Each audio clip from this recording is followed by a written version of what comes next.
Smart 24, driving business.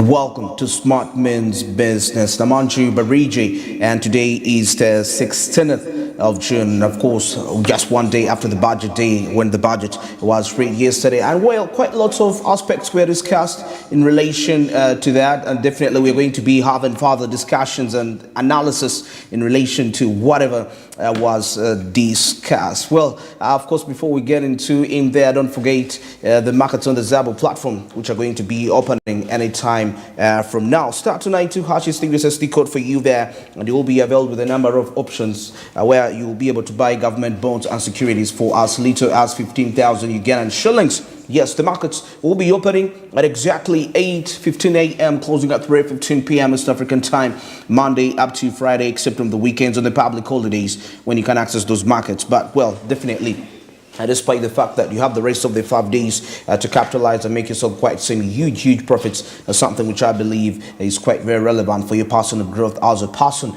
and also as a business person, ways to earn side income. Now, Zab simply says, my money, my future, and also East Africa says, do something new. Well, right about now, before we get into any budget-related discussions in the post-budget, let's first of all have a highlight of what really transpired yesterday.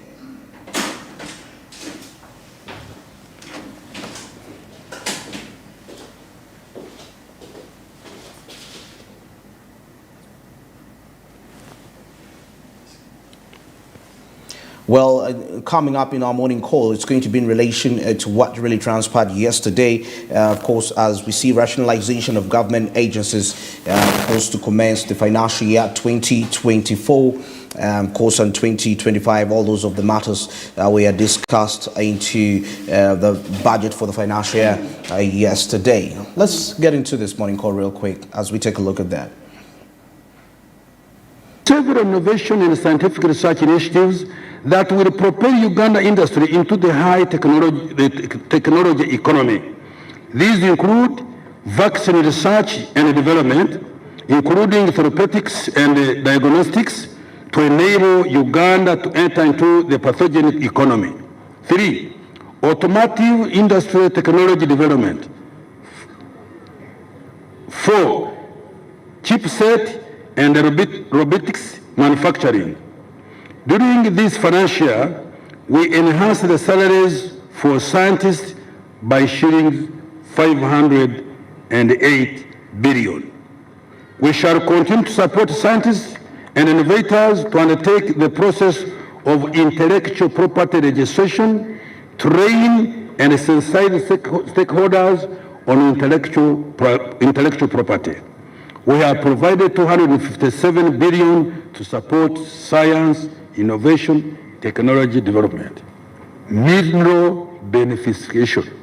Madam Speaker, in order for Uganda to reap the benefits of mineral resources, Uganda's mineral deposits will be quantified to ascertain their value before beneficiation. We shall also operationalize the recently approved mineral legislation to regulate artisan and small-scale miners. For the development of minerals, an allocation of 54.4 billion has been provided. Maintaining security, good governance and rule of law. Madam Speaker, security, good governance and the rule of law are the bedrock of the success of our socio-economic interventions. In order to guarantee the security of persons and property, the capacity of security and intelligence agencies will be strengthened to address any security threats and build the national defense capability. In order to enhance good governance, Parliament's legislative and oversight role will be strengthened to ensure proper use of public funds, among others. To improve efficiency and effectiveness of government, we will further automate financial management systems. These include program budgeting system for the budget preparation, monitoring and reporting, the integrated financial management system for budget execution, the human capital management for personnel and payroll management, e-government procurement, e-passport, and the one border posting, among others. Madam Speaker, the integrated bank of projects has recently been relaunched to improve public investment management, including the tracking of project performance. Projects whose implementation has unduly delayed without sound reason will be removed from the public investment plan. Madam Speaker, the rationalization of government agencies will commence in financial year 24-25. In addition, government has stopped the creation of additional administrative units and agencies. Madam Speaker, to enhance access to justice, the target is to reduce court case backlog by about 6,000 cases by end of June 2024 from the 50,000 outstanding cases.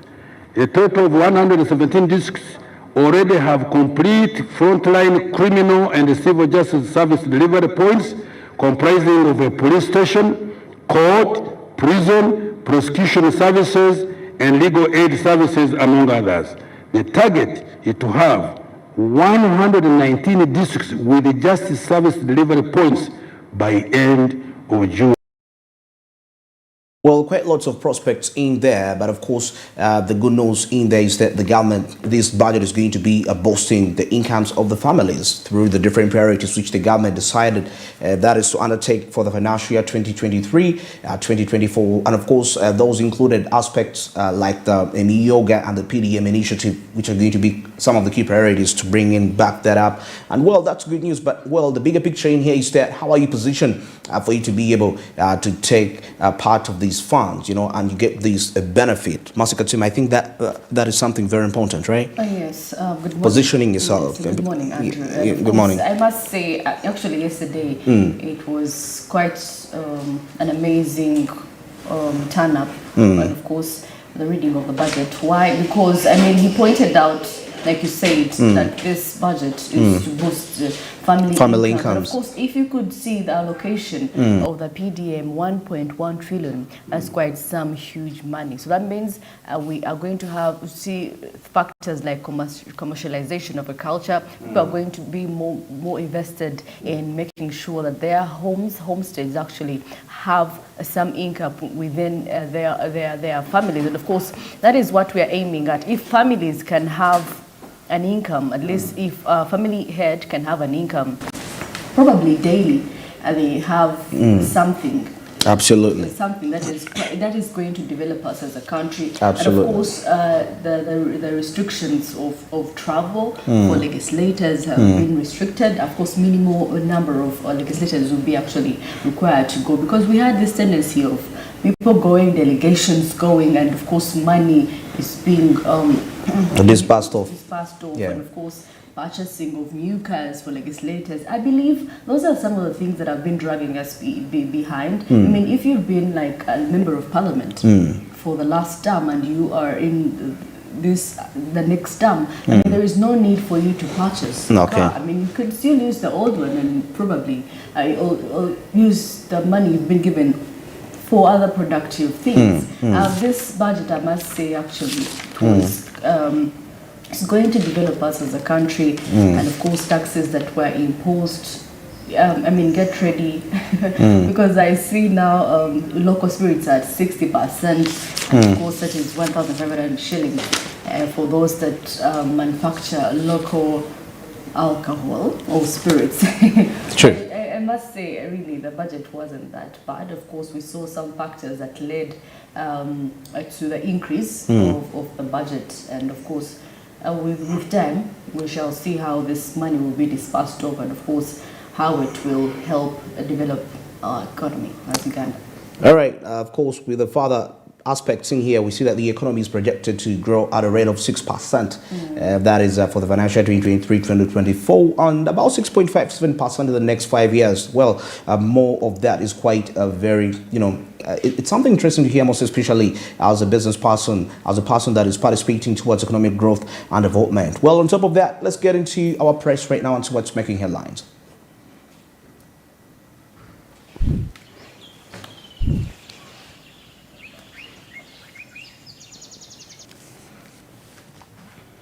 I have the New Vision with me, and Masika Time is going to be taking us through the Daily Monitor. But of course, to start off here, the top page of the New Vision, we see that the budget is to boost family incomes in there, and we see small businesses, SACCOs eat big, and about 200 billion Ugandan shillings to clear. That is the domestic debt, all relations to the budget. And of course, there is quite a huge breakdown regarding how exactly all this is going to be transpiring. Of course, when you get yourself this copy, you'll be having quite some clear details. And of course, we see President Museveni wants on borrowing, about excess borrowing, and of course different experts coming out to respond towards the budget, their expectations, and maybe what they hope would have been done better in that way. Masi, what do we have right there? Making the headlines, of course, still in Uganda is the budget, of course, debt-heavy budget, and of course, I can see the taxes that have been imposed, new taxes, and of course, there is no answer to the high cost of living like most of you anticipated, like experts were expecting, for them to account for the high cost of living. Of course, what we have to do as a country is to make sure that we try as much as we can to utilize the initiatives or let's say projects that have been given to us. And of course, new cars and travel abroad restricted, and of course 17 trillion to be used to service the 89 trillion debt. Actually, he talked about domestic borrowing. We actually, most people are borrowing. Yeah, because when we do a lot of domestic borrowing, we sort of suffocate the private sector. Something which is also not realistic in terms of if we are to achieve the projections that the Minister of Finance told us yesterday when was reading the budget about the 6%, the 6.57%. Well, we have to really take care of that domestic borrowing, most especially to avoid suffocating the local private firms. Yeah, of course, and those that do not know the new taxes that have been imposed, we have local spirits, which is at 60%, and that is, of course, at 1,500 per liter on locally manufactured spirits. Uganda, Waraji, and all that. Of course, gaming has been taxed. It's going to be taxed at 30%, and of course, diapers, like previously, they'll be at 18%. And of course, for those that have a problem with digital stamps, you're going to be fined with 100 million Ugandan shillings. And of course, fruit juice, we're going to be taxed at 12%. For those that are into the business of fruits, get ready, brace yourselves, because you are going to be paying a certain amount for the sake of Ugandans, really. Okay, very interesting. And of course, here, President Museveni warns against the public debt, something which we've been talking about there, of course, due to its associated-related challenges, most especially to the private sector. And still, we see Parliament wants budget for local governments increased because we realize that for the past years, funding for local governments has a little bit stagnated. That's at a rate of about 11%. That's according to what research shows us. And this has a little bit hampered with the possible services that ought to be delivered by the local government. And that's why the government is calling in upon for the local government budgets to be really increased by all means.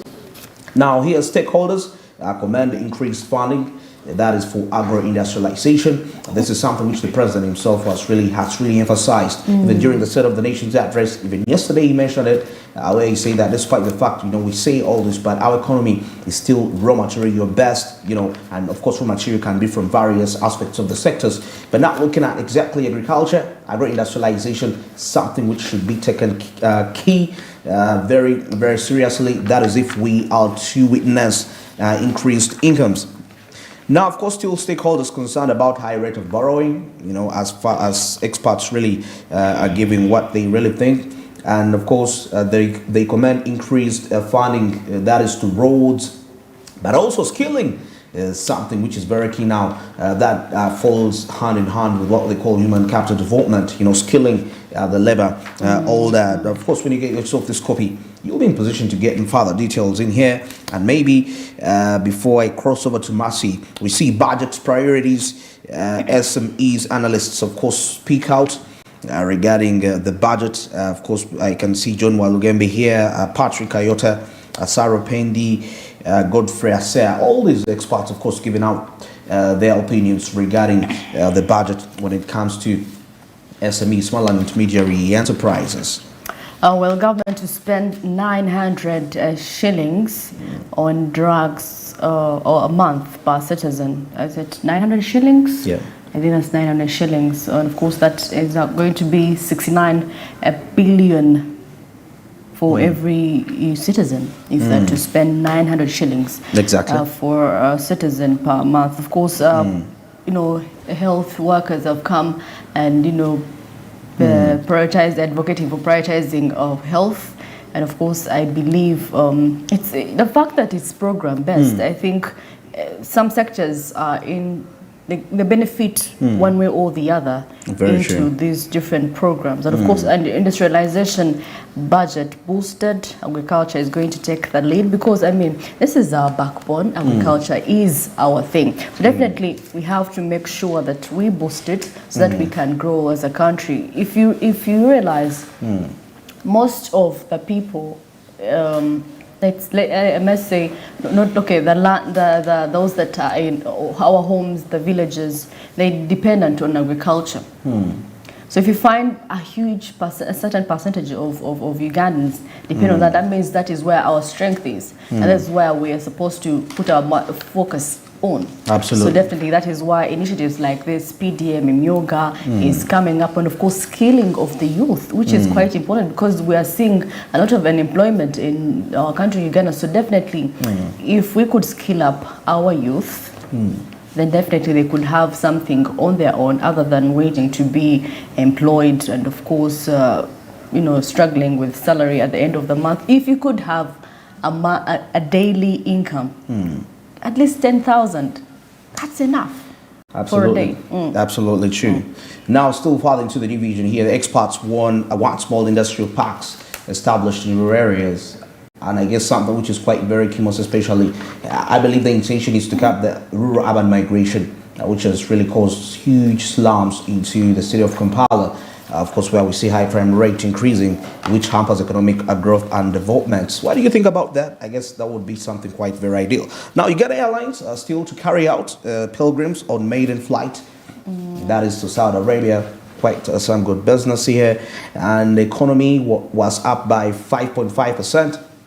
That's according to the finance minister here. And you'll be getting to understand what were some of those factors that led to that 5.5%.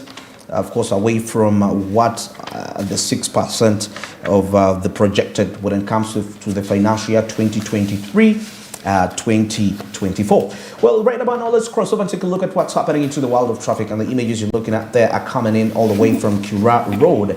And of course, according to the look of things, now that is the Tinda-Bukoto route. It seems to be a little bit much of a congested area.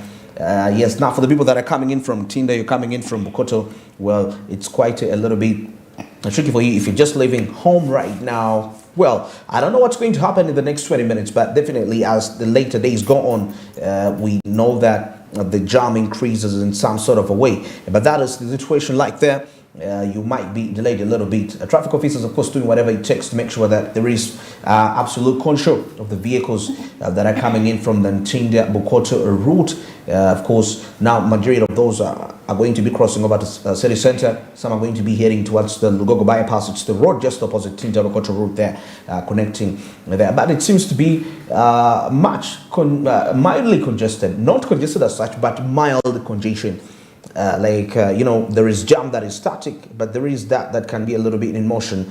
But this is mild. It is still congested regardless whether it is mild in that way. So it's quite going to be a little bit of a havoc for the people coming in from from Tindabukoto, but this wasn't the case actually. If I'm to compare, last week it was a little bit calm, and today it's more congested area. So if you're just setting off now, I can assure you that you might be delayed a little bit to reach to your required destination.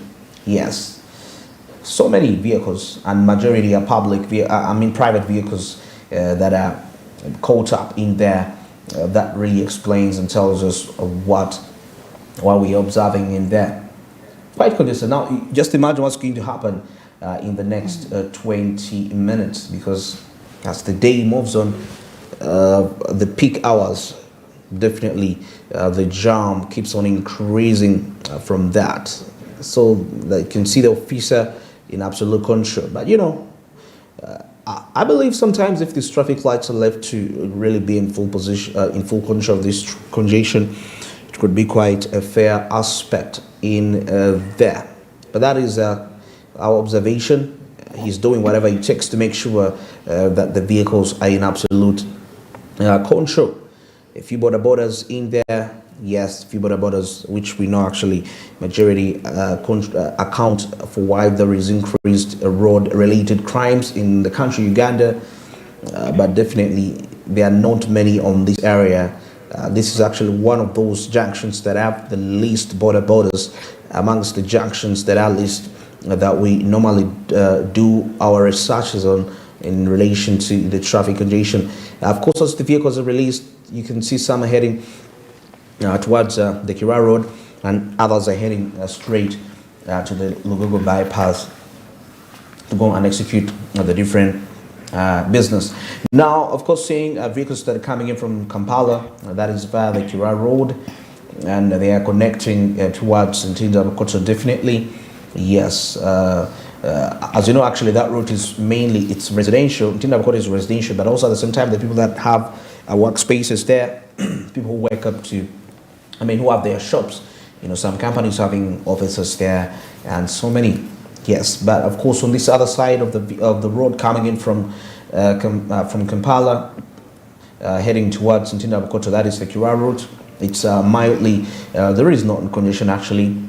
It's mainly witnessed for those people that are coming in from Tindabukoto and they're heading towards town, but these other routes seem to be a little bit friendly in terms of the jam, the state of jam, Yes. So that is how it's like there. That's the Kira Road, the one we are looking at, which is having, of course, that mild, actually it's an empty lane. I'll say that it's not really mild as such, but it's an empty lane. And still those people that are coming in from the route adjacent, there is that route that is adjacent to the Lugogo bypass, and they plan to head towards probably city center.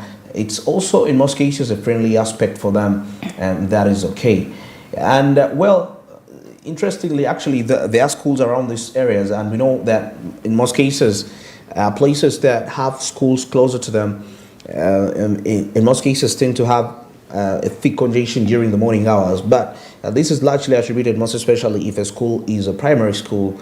It's secondary not really as much as such, because by the time you're in secondary, you can actually cross the road. No one is going to really have so much attention to you as compared to nursery and primary, and that really explains why you see jam happening in those most of those areas. But for this case, it's a little bit a different case. I think simply because the school is being located at a route which is not used by quite so many people, and that explains why we're seeing what we are seeing. Yes, displayed here.